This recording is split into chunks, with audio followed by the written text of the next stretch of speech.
Rijen, in dit geval Hessel van de West-Friese wordt, Bettina Hart en Echter van de Zonstraat van de combinatie Anderlaag, Mutuatie en Holtrop, die Maya voorstellen trok Fijker Holtrop. En dat vind ik toch geweldig. Die vooral mij de programmering en de training van de stormroute. Hier we helaas vanwege de windwasvaarrubriek, maar zeer niet wat we traditioneel meestal op slot bieden.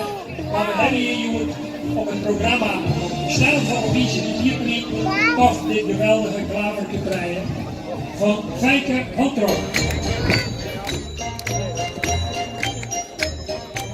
Ja, en dan is de kunst, dames en heren, om dat voorpaard natuurlijk voorwaarts te houden. Het moet ook nog een show geven, maar in principe, doordat het in losse strengen loopt, kan het alle kanten op. En dat komt enorm op de stuurmanskunst, in dit geval van Fijker Holtrop aan.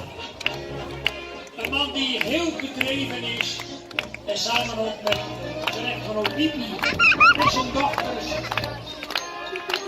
zijn hart verloren heeft aan het Friese paard. Een man die de sport hoog in het vaandel heeft staan. En met grote waardering voor deze hoge stuurmanskunst en tegenwoordig in Drachten grote triomfen heeft geboekt.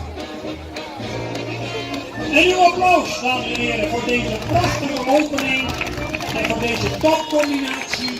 Het Klavertje 3, bestaande uit Hessel, Bettina en Echter van de Zonstraat van de combinatie.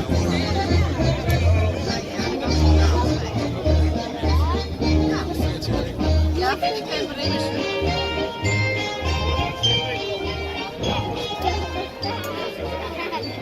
Nou, dan staat hij nog even op. Om natuurlijk uw waardering in de eerste plaats ook in ontvangst te nemen. Want dat is natuurlijk prachtig mooi.